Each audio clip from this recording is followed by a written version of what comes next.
This conference will now be recorded. This is CAR01's 2019 Facility Plan meeting with the State Construction Department, and we'll introduce ourselves first.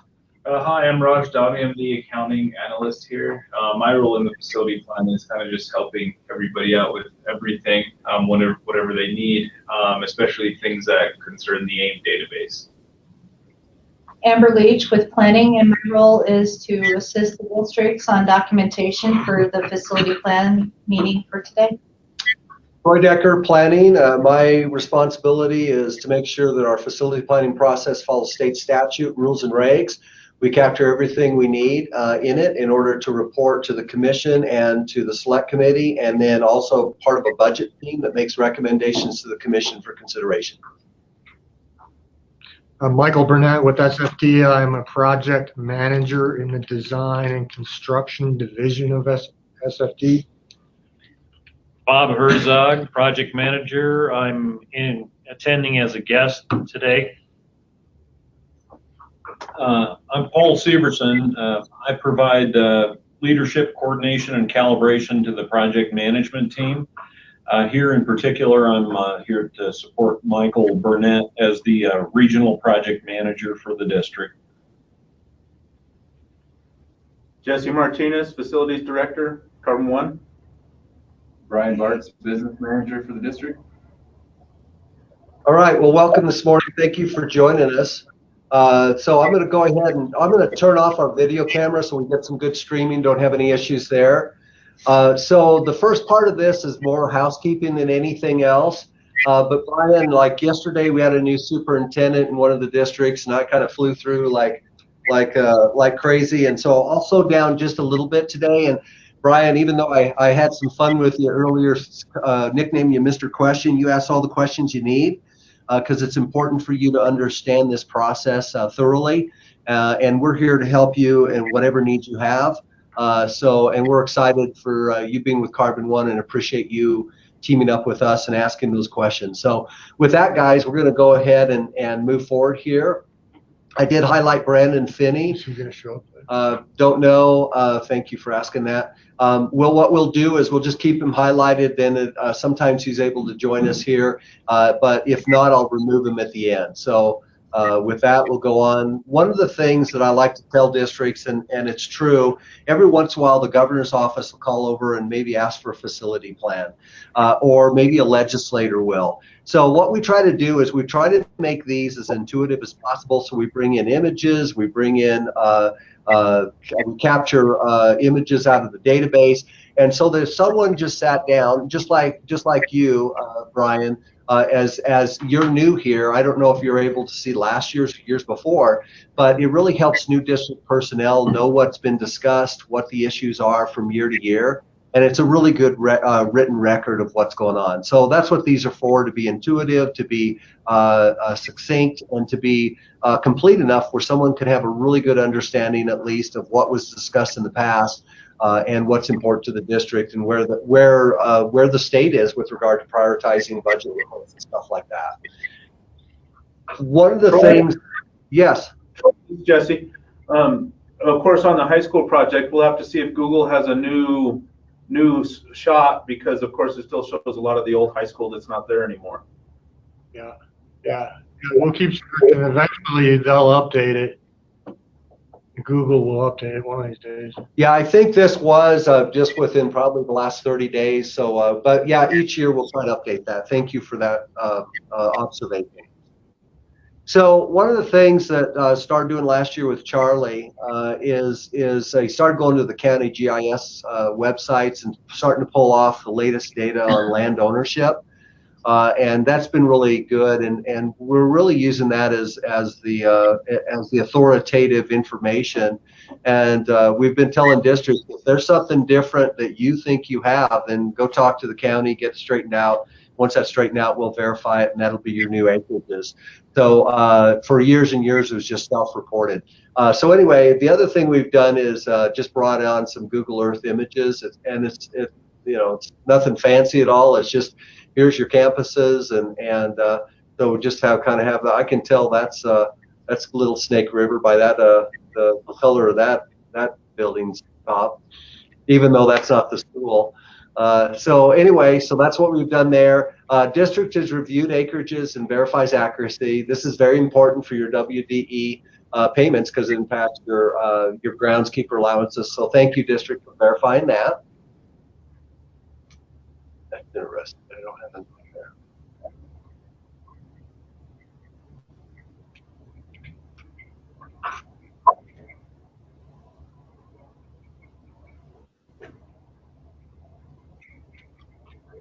Okay.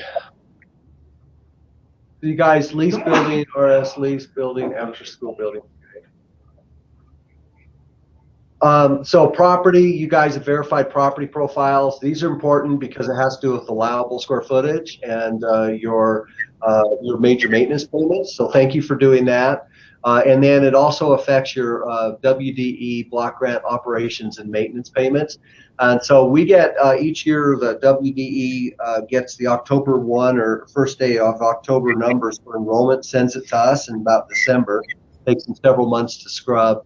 And then we always send over, and I think about April or so, our database is sent to them so that they can start using data to calculate the block grant. So that's why, and so we consider this authoritative because this is what we send over, and so thank you for double checking that. The leases are important because if you have an approved educational program that is leasing space out of your square footage, then that allowable square footage can be included within your allowable. So if your ADM, your average daily membership, drives enough high enough square footage, and you're leasing, then that leased area will count towards your allowable and will help your major maintenance. So thanks for keeping track of that. And by state statute, we need to track that. So that's an important part of this process, and I think Amber and the districts do a good job. District, you've reviewed the enhancements and verify accuracy, and so these are important also because if there's enhanced square footage, it's not included within the allowable for your major maintenance payments, but also the simple fact that we have to go and report this to the select committee every year, and they're getting a little more particular about tracking this stuff and making sure that they have accurate information. Brian, I think we've gone through the mothballing quite a bit. So any other, and I've put, multiple things plus other emails to you, but Brian, on the mothball building, specifically Sinclair, are we pretty well straightened out? Do you have any other more questions with regard to how long that? can you keep it on? Yeah, you can keep it 3 years, but you can renew that 3 years through commission approval. You go another 3 and another 3. But each approval is a 3-year approval. Yeah. Go ahead, Brian. No, I think I have it and I appreciate it. You bet. You're welcome. Thanks for that. Kind of what are you guys, is it Sinclair you're asking about, and are you guys thinking about coming back to the commission for another 3 years? Possibly. We have a couple alternatives right now. Okay, great. All right, well, let us know. We'll if we hear from you, we'll assume you still have it, and if you're gonna, as well as you well know, if you're gonna sell it, you have to come before the commission and get approval, or dispose it in some way, shape, or form. Or I doubt if you're gonna demolish it. I think that was over $1 million project not too many years ago, wasn't it? Correct. Yeah.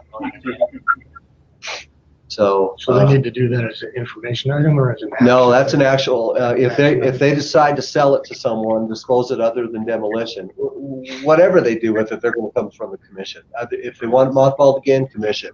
Want to sell it, commission. Want to demolish it, commission. So all of those things are in there. Right, and now it has to be before they take their action, not after they take their action, or there could be potential repercussions. Yep. Okay, district, we're good with that? Yes. Okay. Okay, so I think there was some question on a property is now showing the property profile up there. We've got that updated from the last assessment, so I think we're good. Okay, district appropriations, you've got that new bus barn, the Rollins High School site.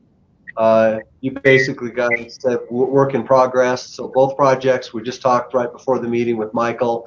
They're on the same contract. High school's not closed out. Contractors still have to make payments. We'll just revisit those dollar amounts next year for possible reversion. So we're good there.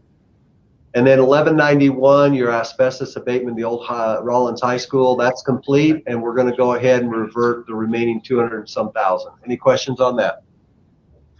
None. Okay, security, Michael. All right, security is just some talking points here on security. The current budget request in the JAC draft bill, drafted in December of 2018, fiscal year 2020 is $4.9 billion proposed for additional security projects. Fiscal year 2021 and 2022, 10% major maintenance has been discussed in the select committee as not being in it. So unlike the 10% enhancement funds, the 10% security major maintenance is not assured or agreed to happen in the future. Previous 10% security major maintenance funding was in the 2016 House Bill 12 and the 2018 House Act 62, and those are the ones that let you use 10% major maintenance to add new systems, elements, or component. And it took the time period from July 1 of 2016 all the way up to June 30 of 2020. District written requests for CAPCON funding revisions will be honored. Moving funds between project appropriations can be done. It must be done in writing and acknowledge that nothing will be backfilled. SFD will honor any change agreements made by SFD that are captured in written record. And of course, the goal of all this is to have an equitable security base statewide. There are additional other sources of funding, and those are the Homeland Security funding grants, Department of Interior, as well as private grants. We have also had security conferences in the past. In 2017, 2018, we had them in March and October, and right now we're figuring out when to have them in 2019. And then the last question really is, what else can we do to help you guys expend your security money? Is there anything we can help you with, Jesse? Well, I think I haven't really presented this to the business manager or the superintendent yet, but of course we have two different keying systems across the district. I refer to the high school as the mothership, and that's our new keying system to the new patented system from the high security keys. And then I want to bring the rest of the district in line. So I'd like to move, say, like the money that says exterior door locks, move it up one line item to door keying systems. And I know I have to send a letter to you to request that, correct? Right, that's right. Yeah, we could do that. So you got what it looks like you got 90,000 in the budgeted, not held, and then on top of that you got 72 grand in 10%. So you got 160,000 plus or minus? Yes, sir. Yeah. And that was my question there on the district notes, if we could combine the 72 and our 90, or do they have to spend as different line items? No, they can ultimately be used in conjunction with each other. Okay. So Jeff, the projects that you're looking at rekeying, did they all have deficiencies in the original 2015 assessment that identified that you had keying issues on all those other facilities that you'd like to rekey? Well, you know what? I'm not even sure how that ended up on there at $312. I can barely buy 10 locks for that. I don't know. I don't even know the cores. I'm not sure how that even got in there, to tell you the truth, Paul. Yeah, but because the issue is Michael can move the funds, but he can only move the funds to another already established project or deficiency that was identified in 2015. So that 90 grand that you see, 90,107, can only be used on those, any of those 8 selected items. Right. So it has to be a specific deficiency that was on the assessment. So it isn't like we can create a new project in one of those 8. It has to be an existing project in one of those 8. And then the 10% major maintenance security does not have to be.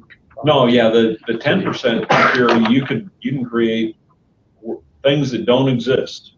So that doesn't have the restriction, but the 9 million does.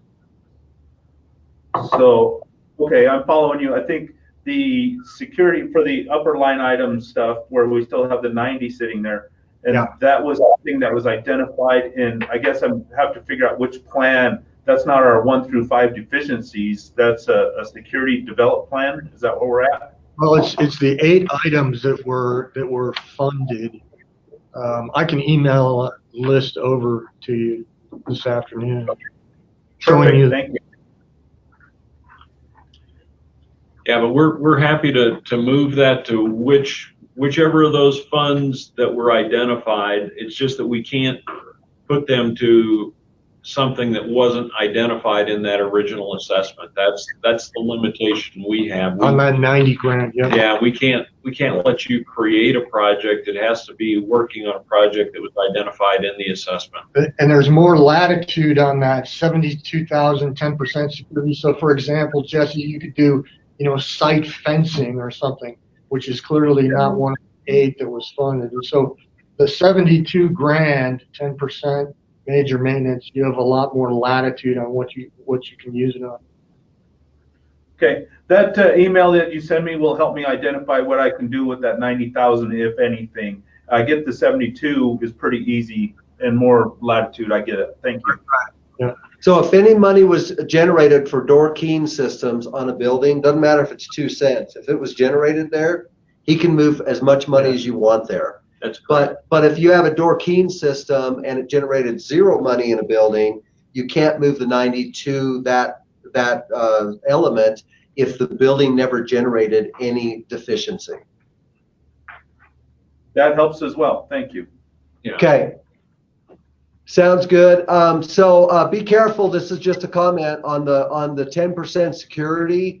Like Michael was saying, if you move the 90,000 and some of these things qualify regular major maintenance because they're existing systems, they may not have generated any money on the security appropriation, but if they qualify for regular major maintenance, you'll probably want to use your regular major maintenance. And you'll want to reserve that 72,000 for those things that don't qualify potentially for the major maintenance definition. So that 72,000 is much more flexible. So if something qualifies for regular major maintenance in security items and you're supplementing the security capital monies, make sure you use regular major maintenance. It'll protect your 10% because sooner or later you're going to run across something that isn't qualifying. Then you can use that 10% security for that instead. Yes, Amber was very clear on that in the pre-meetings as well. Thank you. Amber's so clear. She's wonderful. Did you talk about the 4.9?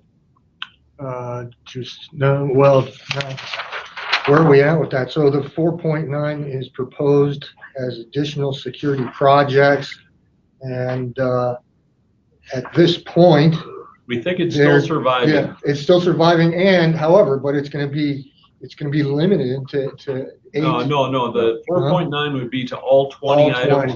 But again, it would be back the exact same thing we talked about with the initial appropriation. It has to be a deficiency. It isn't like you can create a deficiency. It has to have been one that was identified in the 2015 assessment. And as long as it was identified, the 4.9, you could put it towards any one of those.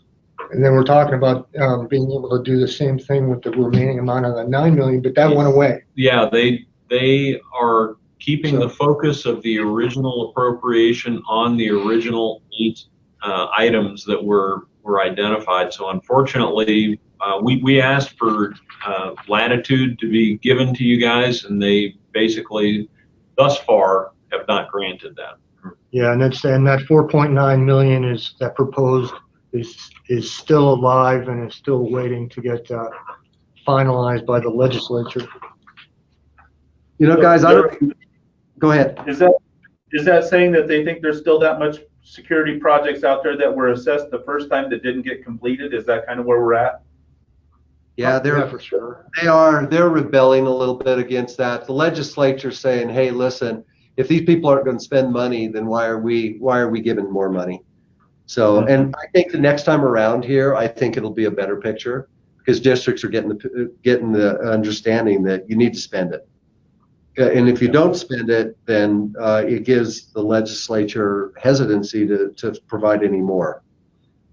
But they are aware that there is a great need for security funding statewide. And they've suggested things, you know, well, force the districts to spend it. Well, you and I both know our relationship isn't that kind of a relationship. We can't force you guys to do things. We give you opportunities, but we don't tell you what to do. And that's where a bit of the rub comes in, because we keep getting pushback from our commission and the legislators saying, make them do this. Well, again, it's a partnership. It isn't the kind of relationship where we tell you guys what to do. I don't know. Amber probably does. Well, yeah. I'll turn that over to Amber. She can handle that. I was going to say, I don't even know why we have these meetings. Amber tells you everything. But we just want to feel important. Let's go down to capacity. You guys are well. You can say you're looking good for capacity or looking bad for capacity. From a financial point of view, as a business manager, you guys every student equals $15,000, give or take from the state, and so you guys are your highest one is over there in Rollins Consolidated. Well, actually, it's Cooperative High School, 83%. But anyway, the bottom line is you guys have room in your buildings for the number of students you have, and I'm sure you wish you had more.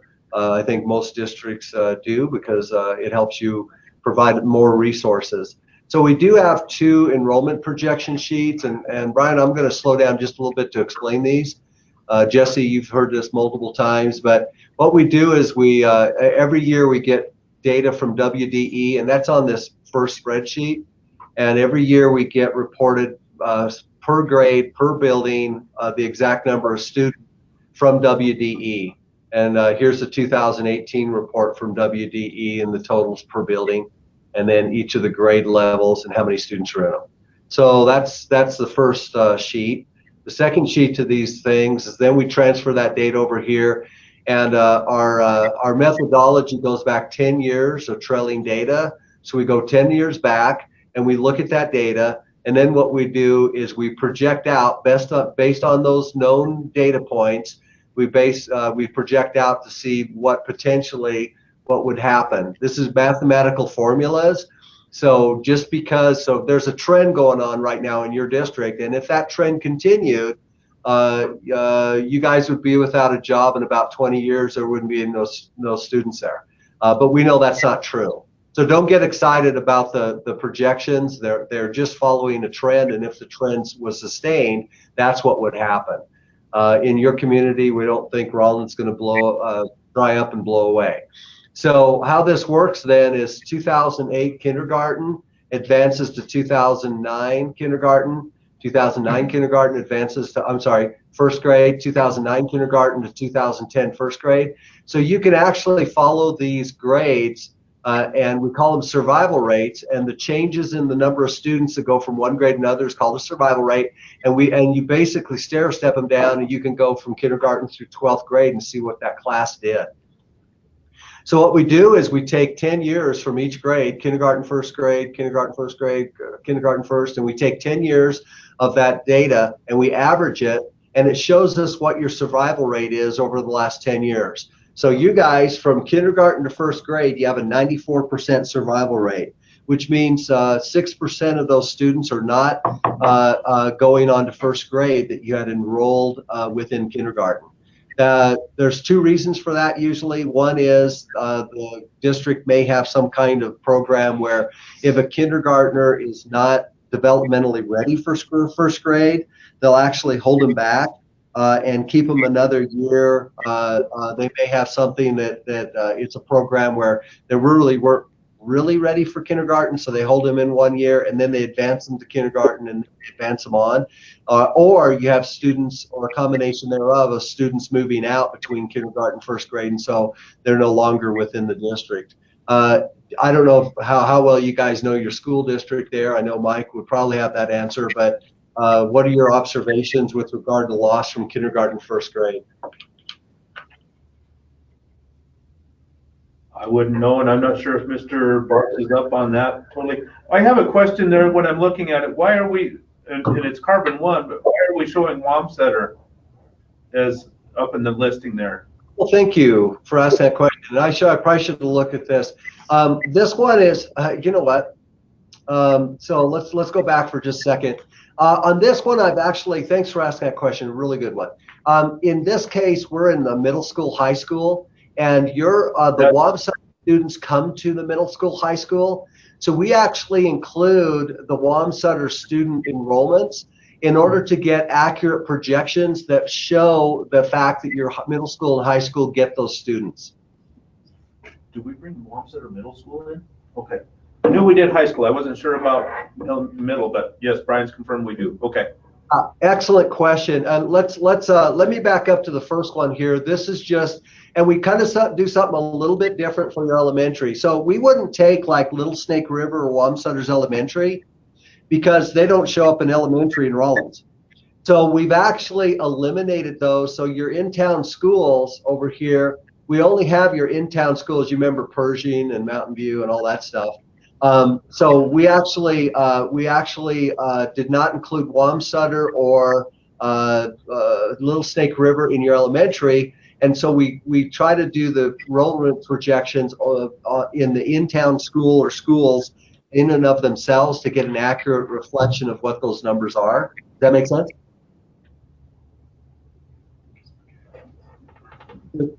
And then the high school, we do include, again, the Wamsutter students, but we don't include Little Snake River because that's a K-12 campus. So they stay there.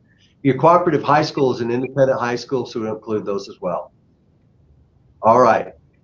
So looking back over, then you guys you lose students pretty well through just a few students each year through 8th grade, and then in 9th grade you pick up more students. Again, why do you pick up more students? Because Wamsutter shows up. So you're 98 to 100 from 8th grade to 104%. You gain 4%. And it's because Wamsutter's coming over into the middle school, high school to help you. Your sophomore year, you lose students. Junior year, you lose students, and your senior year, you lose students.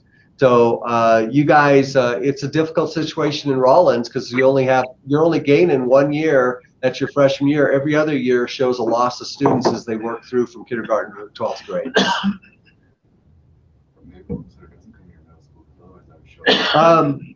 You guys had a little bit. I don't know for sure if you had a lot of people move out of stuff or not, but you were kind of around 150, 160 for quite a while here. Probably, what's that average right there? 155.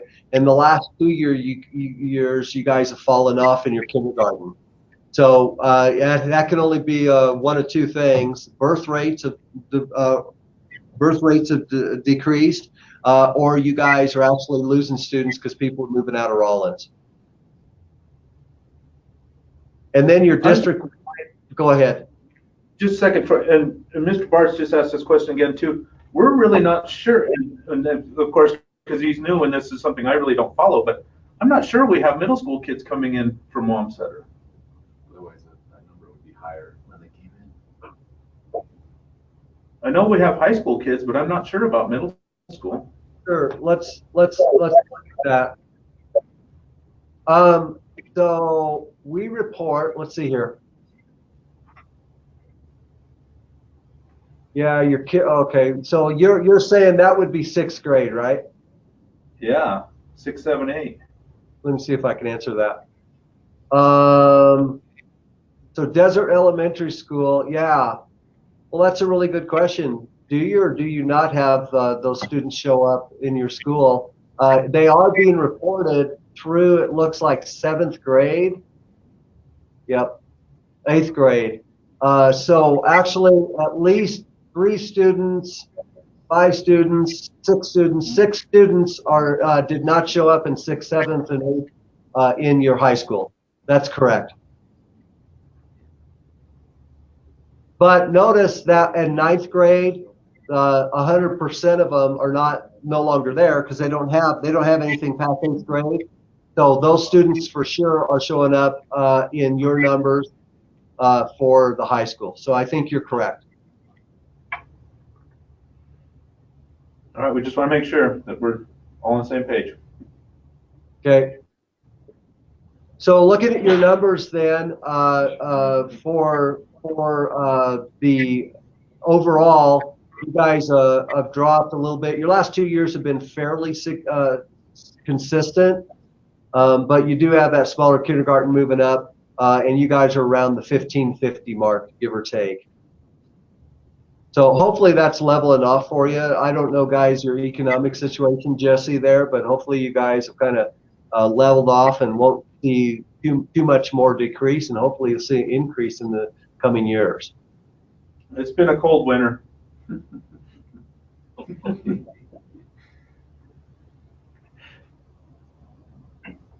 So the reason, going back to that for just a second, the reason then we're including the Wamsutter numbers, and I agree with you. Looking at those numbers, is that the one? No. Looking at those numbers, you're absolutely correct. Those Wamsutter students through 8th grade are staying in in Wamsutter. They're staying there, but then none of them are staying there, of course, because it's only through 8th grade, and they're all showing up in Rollins. But we included those earlier projections on Wamsutter because those students do feed your high school. That's why we included them within the numbers.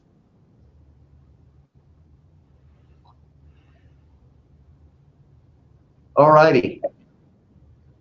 Statewide, as you well know, we keep track of statewide capacity. The commission early last year, changed the capacity methodology and said that if that kindergarten through 3rd grade can hold up to 25 students in the methodology can be calculated if the square footage would allow it.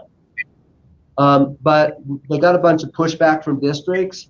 So last year, this list looked a lot different. There was only 1 or 2 high capacity schools in the state. But the commission then reneged on that, and they went back to kindergarten to 3rd grade. They've limited it to a maximum of 16 students per classroom for the capacity calculation. Obviously, that has nothing to do with your actual practice. You guys put as many students as you want in a classroom, but our methodology caps it at 16. So what that did was there were a bunch of elementary schools, Casper, Bighorn, Cheyenne, and Lander, that pushed up into this high capacity calculations, and now it shows that they have a capacity need. Except for Casper. Even though they're 300 seats short here, they just mothballed four schools last year. They have 921 seats available.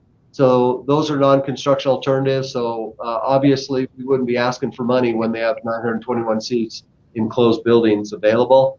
So that's the first place we'd go back to, and we'd say, hey, if you want to solve your capacity issue, reopen a school and put them in there. Any questions on that? But anyway, there's high capacity, medium capacity, low capacity. That doesn't impact you, but we just wanted to show you that.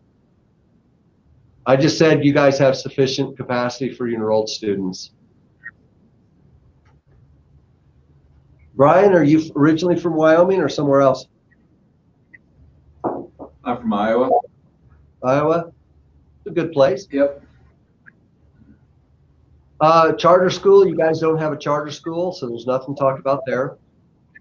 Condition, I'll slow down just a little bit on this one. Brian, every building has a condition score. We score for educational and ancillary, unless they're little dinky sheds or something that's not worth scoring. We call it the FCI score, the Facility Condition Index score. And the higher the number on a Facility Condition Index score for a building, the greater, the more deferred maintenance there is in correlation percentage-wise to that building. So high deferred maintenance, low condition. but high FCI score. So what happens is then is statewide, we have this list of 400 plus educational buildings, and then we have also ancillary buildings on a separate list, which are like administration buildings, bus barns, warehouse. So the highest needs are represented with the highest numbers. So they have the most deferred maintenance. So this is just page 1 of 400 and some schools, top 30. You guys do not have one on there, but notice 0.71, that's a highest need. And then on this first page, 0.32. So this is just page 1 of 400 building plus. And then support facilities, you guys are not on there, but the highest need is 0.56, just on page 1, 0.32. And then we could go down farther because there's probably, I don't know, 100 plus of those in the state. For you guys, your lowest scoring one is Rollins Elementary School, the K1 campus at 0.24. So you guys, you have very good buildings for condition. And that attests to your values and how well you're taking care of them. And probably their age as well to some extent. And then over here in your ancillary, your worst building is 0.22, which isn't bad at all. So I just said your districts are in good condition. Any other comments on that? That just, you guys have good condition buildings. No, I think we're okay. Major maintenance, we ask you to update your work order statuses so that we keep the database up to date. And then whatever projects you've submitted up to this time, your project manager, Michael, reviews, and if it qualifies for major maintenance, he approves it. If he doesn't, he'll send you back a note and say no, or clarify. Jesse and I have been working pretty well on that stuff. Jesse, if you have any questions on any of it, give me a call. Yes, yeah, we have been working well on that. Thank you. We talked about your 10% security funds, your 10% enhancement. So you guys don't have any 8%. That was back early in like 2003.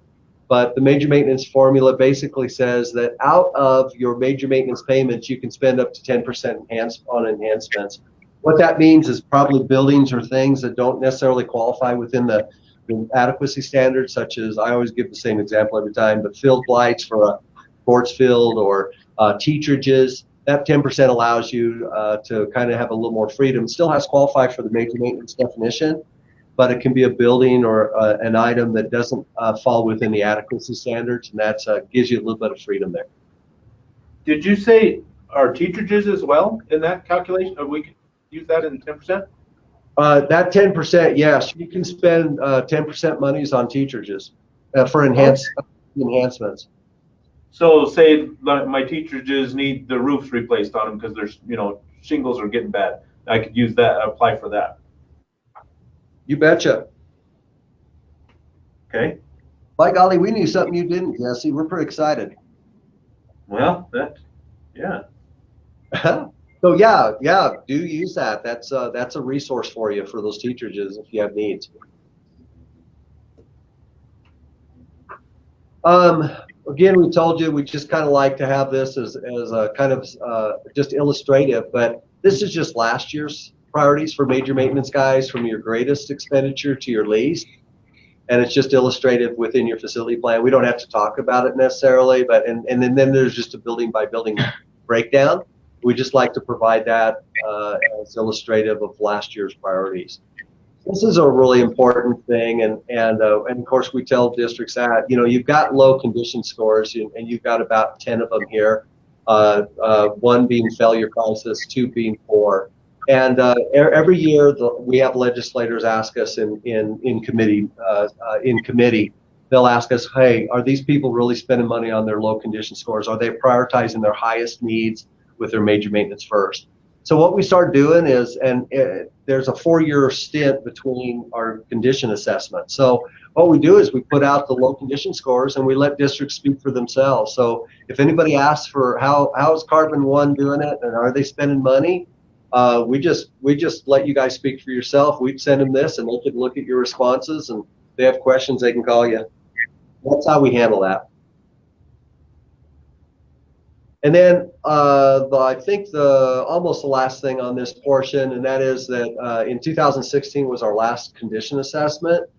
So we're coming up every 4 years. State law requires us to do that.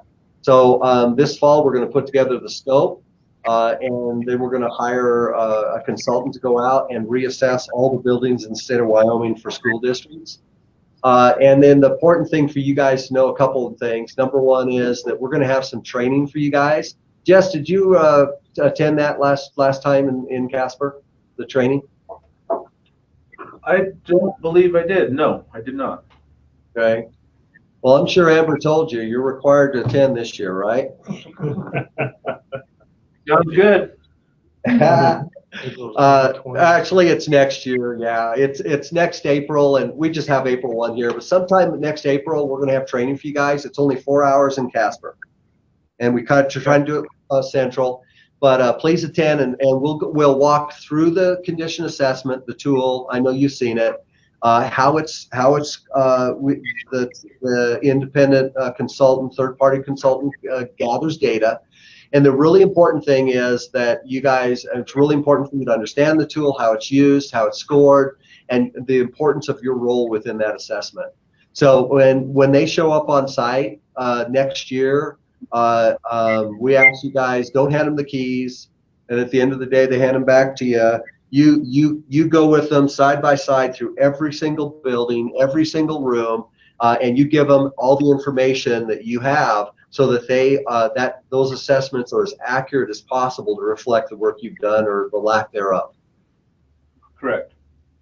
And then the other thing, so we're going to provide you training. Please attend with them every step of the way. And then the last thing is we've had some complaints that we sometimes come during the school year. Well, 2.5 months for 500 plus buildings isn't enough to do the buildings. So we'd have to hire a fleet of who knows, 40 assessors, and pay maybe $5 million. Well, the state's not willing to pay $5 million for an assessment. We can get it for about $2.5 million statewide. So what that means is we have to kind of start assessments in the spring before school gets out. We maximize the 2.5 months of summer, give or take, which all of us know you don't get 2.5 months summer because you have summer school. And then in the fall, we have to go into that just a little bit. And so you can probably anticipate at least part of maybe you'll be fortunate in only summer or not, because that's your busiest time of year as a facilities director, but it'll be done during that time frame. Any questions on the assessment? We're good. Cool. And then you guys know about the component projects. They're capital projects, basically to supplement major maintenance. So if a school district struggling with major maintenance, they see something big coming down the road, like a roof for $800,000, or you can see up here, one of them's $5 million for Douglas High School. Their HVAC, $5.5 million project. If you see something like that coming down the road, use your major maintenance, kind of get an architect, engineer, whoever you need to, go through. Every year we train. I think the next year opportunity you're going to have is 2020. We give you about 10 months to get all your stuff together and then submit these projects on a very specific matrix and how we score it, and it lets you fill in information. But anyway, the committee is really made up that prioritizes these of 12 district representatives across the state. We ask for 4 superintendents, 4 business managers, and 4 facility directors. And so Brian, I'm thinking you've done that before, but haven't you volunteered on that before, or am I wrong? I did the committee this year. Yes. This year, okay. Thank you so much for doing that. So you know it very well. That's right. I think 3 of you volunteered and 1 of you actually did it. You're correct. Good for you. But Brian, I know you're a new business manager, but if you want to know about this process, volunteering for that, and I'm sure Jesse would be more than gracious to help you with that, but we'd love to have you on that committee as well. But at any rate, if you have an interest down the road. At any rate, guys, this is the list that was prioritized, and we'll see where it goes. And that was ran as an FYI across the commission this month, and will be considered in May as potential recommendations as we move forward. I just said, Jesse, you guys are continuing to maintain your buildings with available major maintenance funds. Correct. Yeah, and it does look like you guys want to address your HVAC at the middle school in 2020. Yes, I will apply to get some engineering and stuff and design now and get it rolling. So when this does come available, I'll be right on it. Exactly. Yeah, use the DSGN work code and get a architecture engineering firm involved, and so you can create accurate scope and estimate. Well, Jesse, thanks again for volunteering on that committee, and we just really appreciate you. And it's important, and I think too it helps. I mean, you're competing with other school districts when you apply for these. I think it helps you understand how to communicate accurately what your needs are. So thank you for doing that. And that's exactly why I did it, so I knew exactly where I was going down the road. I also found it very interesting to see what other districts were doing. Yeah. And then where they end up on the list, which is kind of interesting. Cool. Legislative session. Let's talk about that.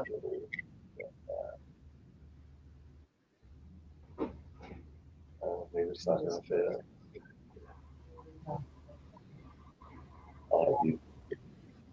Do your thing. Okay, usually Brandon's here for this, and I'm going to probably lose my voice, but I'll go through some of it. So guys, we know that on the education side that there's high motivation in districts to track bills as they work through the legislative process because they have an impact on you financially as well as other ways.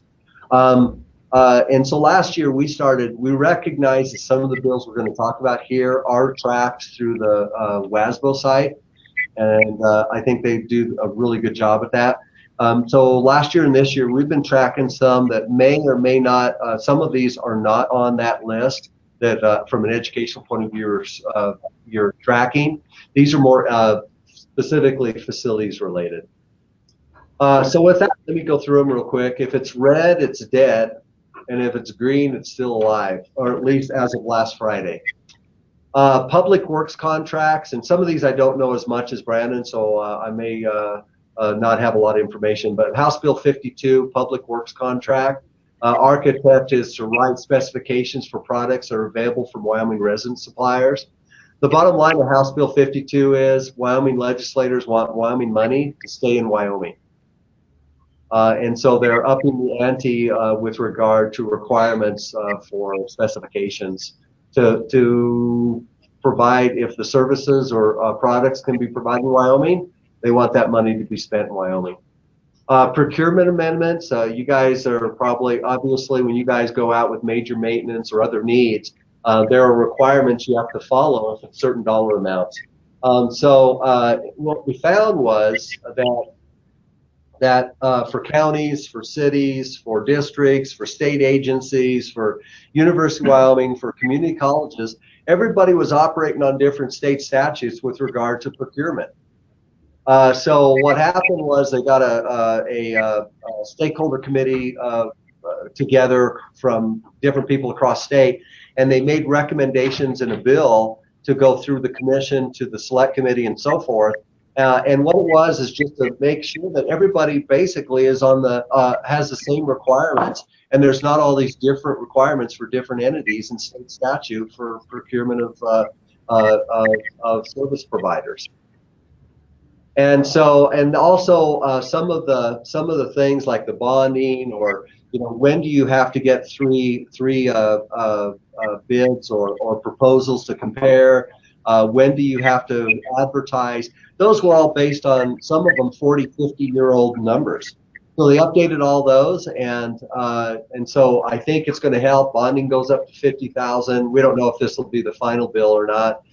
When do you have to start, advertising the stuff for procurement and stuff? All these numbers have increased so that there's consistency across state, and they're more accurate with regard to today's dollar numbers rather than 50 years ago. House Bill 70, that was House Bill 65. House Bill 78, education major maintenance funding. I should go back up for a second. That first one, House Bill 8, that was killed, we're asking to go from a 2.0 to a 2.5% of current placement value for major maintenance, so you guys would get more. That was killed, so that never made it. The education major maintenance funding, this is kind of an interesting one, and districts have been complaining about it. But you know, you guys were getting full payment after July 1 in the past. Last year, I think it was 75% in July and 25% in September. Okay, this one, and that's what will happen this coming July and September. But the next year, starting 2020, you guys are going to get quarterly major maintenance payments. So there's two reasons for that, I think, from the legislature's point of view. Number one is that you know, at the first of the fiscal year, all these monies were going out, and revenues for the state of Wyoming weren't equal to the outpayment of obligations through the bills and through the budget. And so what they were having to do is borrow a bunch of money from wherever. I think it was the what's that, rainy day account or something? LSRA. And they had to basically fund themselves through internal borrowing from other funds. And they probably still do that. What they realized was, you know, if we keep these major maintenance payments, that's just all the less we have to borrow from other funds. And then the other one is, I think the state realizes that instead of you guys getting the interest off those monies in your bank account, they can get interest. Maybe it's only $5 million, but that can help everybody in the state, and they can spread that out through the appropriations. So that's just that one. And districts don't like it, and we tell them that we don't have the authority to speak on your behalf, to lobby on your behalf. You guys talk to your legislators, but apparently they went ahead and did that. House Bill 79, school finance interfund loans. Again, I think it's just allowing the state to move monies from one fund to another to help education into the school account. The school capital construction supplemental budget, that's House Bill 79, that's still floating out there. But what that allows, let me see that one. Oh, no, that one is not, that's right, that one died. Let's go past that one.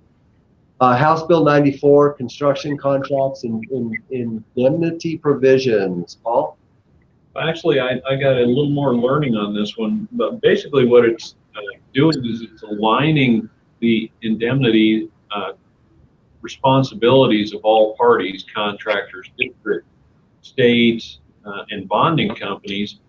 And the problem is that in Wyoming, the state has a tendency to be the big dog on the street, and so everything was coming straight to the state.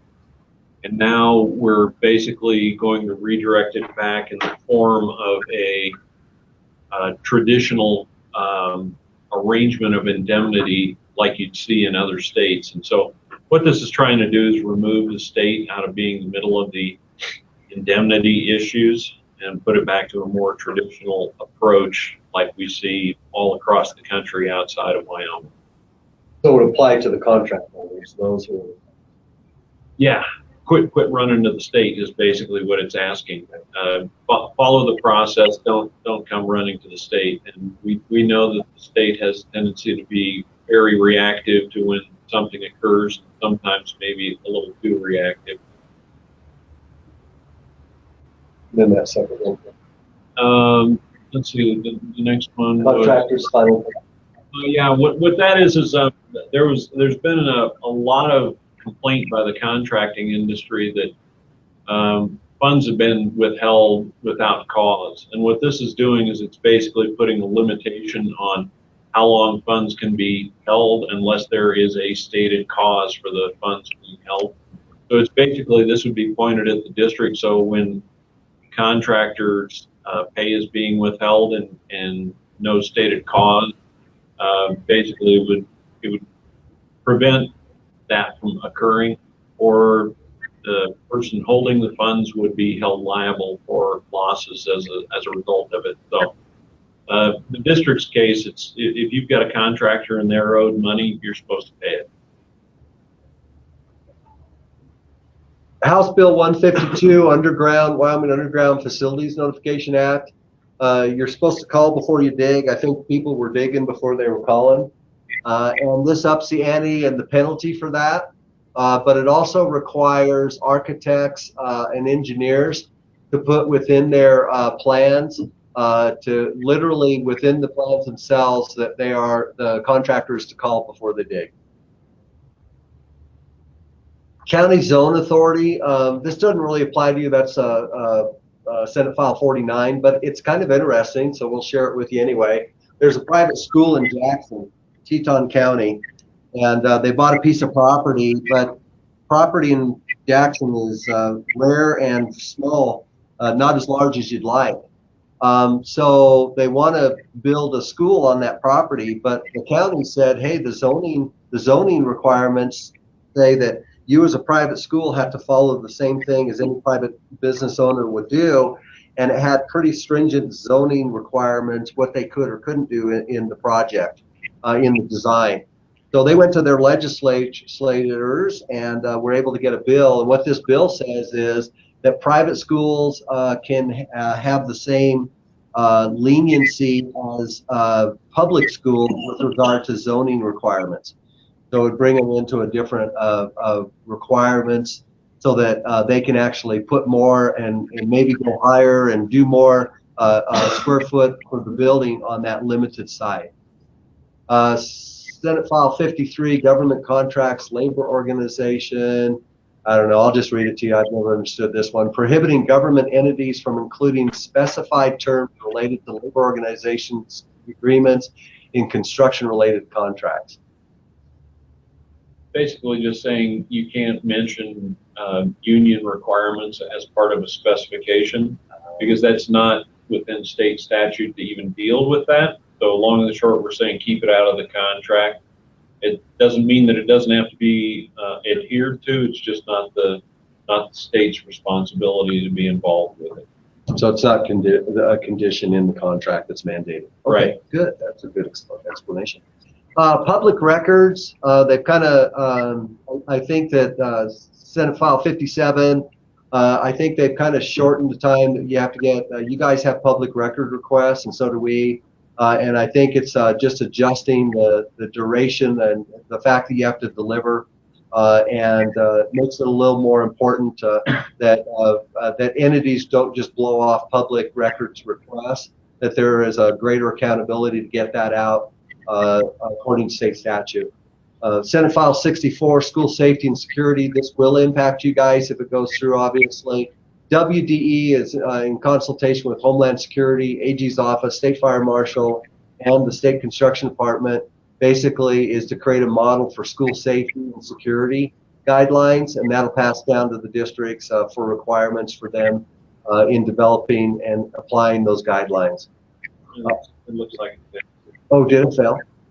Oh, that one might have failed, so you guys might be safe. Or not. Senate File 74, Professional Service Procurement. This one, architects and engineer firms are required to have a physical office in Wyoming, and 50% of the contract monetarily is to go toward those employees employed by that firm or those businesses. Again, this is an emphasis from the legislature, says Wyoming money should stay in Wyoming. So if you're in the northwest corner, the southwest corner, and maybe a little bit in the northeast corner, right. There's not a lot of architect. I mean, there are architects from out of state surrounding the state that can provide really good services.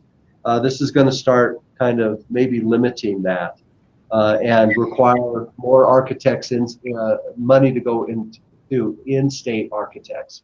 What was the number on that one again? That's Senate File 74. Yeah, that. SJ1, State Federal Land Trust, that just says that basically there are some state lands that are landlocked that they're not getting any revenue out of. So they're wanting to exchange that land, I think, with the federal lands and make those more accessible, maybe to grazing and stuff, to generate money for education. And Senate File 103, state capitol construction.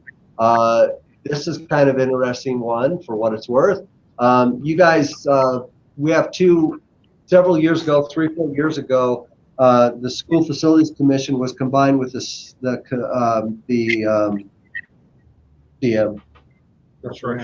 construction management to form the state construction department. But construction management, their budget process and reporting goes to the State Building Commission, which the governor is the chair. And our request and process goes to the School Facilities Commission. And then ours, the State Building Commission then advances to the Joint Appropriations Commission. And ours goes to the Select Committee and then to the Joint Appropriations Commission. What this says is they're kind of thinking about a super committee. And what they want is the Select Committee to become a super committee, and actually all requests by both sides of the House, actually as in construction management and school facilities, go through the same Select Committee. And so that super committee. Now, if you had the super committee with the 5 elected, how would be involved? The 5 electeds, they'd still go through the State Building Commission, but those recommendations would advance to the Select Committee. And so both commissions would advance recommendations to the Select Committee, and that Select Committee is probably going to be the who's who of the legislature. And it's still alive. And it's still live. So that Select Committee will pretty well be a representation of what's probably the goals and aspirations of the Joint Appropriations Committee as well. So there's a little more solidification in consistency in bills as they work through the process. Okay. Well, thanks for letting me share that. That was kind of exciting. House Bill 1 and Senate File 1 are kind of mirror images of one another. They are the appropriation requests going toward consideration for approval. We don't know which one of those is going to survive yet, but both sides has its own version of it. And what we do know is this is what was submitted, and up till today, we think this is still true.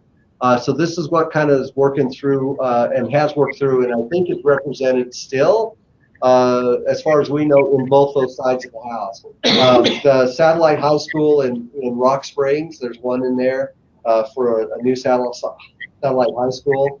And then Johnson Schiffer Alternative School up in Sheridan. And over in Converse 1 for Douglas, 3 modulars were built or put on land for rural schools, and they had some money left over, so they asked for a reappropriation of those funds to go to the Shawnee modular, which is their 4th rural school, and use those monies because that one is mouse infested. The state is responsible to pay for charter school leases, and the Montessori school in Laramie and the Montessori school here in Cheyenne both have lease monies requested. Unanticipated monies are correlated, are generated off of the major capital requests up here, the first 2, and those are just to cover any unanticipated things that happen during the bidding / construction. Security projects, we talked about that $4.95 million. We hope that's approved. You guys get more. And major maintenance, the what's the square foot? I keep forgetting the estimate for square foot. RS means. Yeah, the cost replacement value. Okay, yeah, the cost replacement value RS means number is an increase, so we're asking for another $1 million, and that'll be dispersed among the school districts accordingly. Okay, that was a lot. Any questions on bills that are moving through, and was that helpful at all to you guys, or anything that you hadn't seen yet? We weren't sure about the quarterly, so that's not that we're thrilled about it either, but it's nice to know about it. Yeah, it's nice to know, and it may slow down your major maintenance. You might have to slow it down a little bit so you don't totally drain it, and then all of a sudden you have nothing for an entire year. You might want to pace that out. Yeah. We're in a lot better shape than a lot of other places. So that major $1 million major maintenance, that just get priced nice 48. Yeah, just Probably based on ADM. Percentage if they get an increase. Yeah, yeah. Do we know what months that they're gonna pay quarterly, what months those are gonna be? Yes, thanks for asking that. And that actual bill, which one was that, guys? Quarterly. Look in there on the legislative website, or Paul can look right now. It does specifically tell you which months. Which House Bill 78. 78. Thank you. Paul will look that up real quick for us. That's what we pay him all the big money for. Just let us know when you're ready. Biennial budget requests. So a couple things have changed. You know, guys, in the past we've always submitted, or for quite a few years, a capacity list with those capacity percentages like we showed on high capacity, and made recommendations to the commission and select committee off that, and then also a condition list. 78 was the million. That wasn't the right one. That was the condition. 78. You got. I just saw it. Oh, right here. Yeah, House Bill 78. Quarterly payments? Quarterly payments. Do we have the wrong? Maybe we have the wrong reference on it. Look one more time. We've never been wrong before.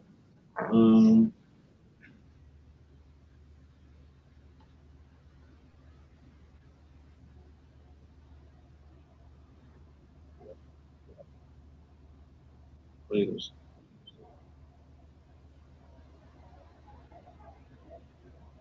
And it has been signed by the President of the Senate now.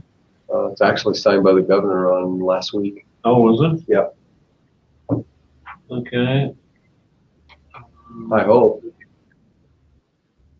Okay, here it is. October 1st, January 2nd, April 1st, and July 1. Repeat So- again, please, Paul. Okay, first payment's July 1, second payment October 1st, third payment January 2nd, and fourth payment April 1. Thank you. Okay, so I was telling you we have a capacity list and a condition list in the past that we'd submit, and then if appropriations or major capital appropriations were approved, signed by the governor, those would also deal with educational suitability. The rules have changed, or actually reconfirmed. Yes. So every building, like each of your buildings, is going to have 3 scores. There's going to be a condition score, and that's going to be 50% of the weight of the score of that building. Capacity for that grade configurations within that building, or whatever that looks like in your district, really 35% of its score, and then 15% for educational suitability. And then that'll wrap up into a composite score for your building. That's one. Anyway, that's actually what the rules and regs say. So anyway, just to let you know that things have changed a little bit, and that's going to look a little bit different unless we get redirected from the select committee. Right. Well, because we know that a bus barn doesn't have capacity, so that's basically saying your bus barn is never going to rise up because it doesn't have a capacity issue. So it's one of those things that we know it's a challenge of how this is going to affect every building that a district has. It's one thing for educational buildings, but other buildings will never rise up. Guys, I always want to ask this question. Just looking at your capacity and condition, I'm assuming that the district has no capital requests for the upcoming biennial budget, but I'll ask you straight up, is that true? Capacity standpoint, I don't think we're going to be asking for any new buildings, are you? No, you're just going to have that component project for HVAC on the middle school, right? That's a capital request. It'll be a capital component request, right? Yeah. Yeah, but Okay. that's not this. That'll be 2 years from now. 2022. 2022. I mean, that'll be the 23-24 biennial budget. It's weird. 23. So, okay. So guys, I think we're good there, right? Yeah. And if you miraculously pop up in some way, shape, or form on some list, don't panic. You'll be considered. So unique issues, ideas and concerns. So is there, I always like to give you districts, one last opportunity. Is there something that we haven't talked about in the facility plan that you'd like to talk about before we close? Yeah. I think I'm okay. Brian appears to be all right as well. If we, for this meeting, I think we're okay. Okay, staff, anything? Thank you guys for your work. Oh, thank you as well, Amber. And we want to thank Amber for allowing us to speak. It's really meaningful for us and important. She's been very helpful. I was missing one step on a screen, and she sent me screenshots and got me through it, so I was able to complete this stuff for you. Well, we sure value her. She does a great job and appreciate you guys and all the hard work. I'm going to go ahead and end the meeting, and thanks for joining us today. We look forward, Brian, to meet you in person, okay? Sounds good. Thank you. Thank you. Take care, guys. Thank Bye. you.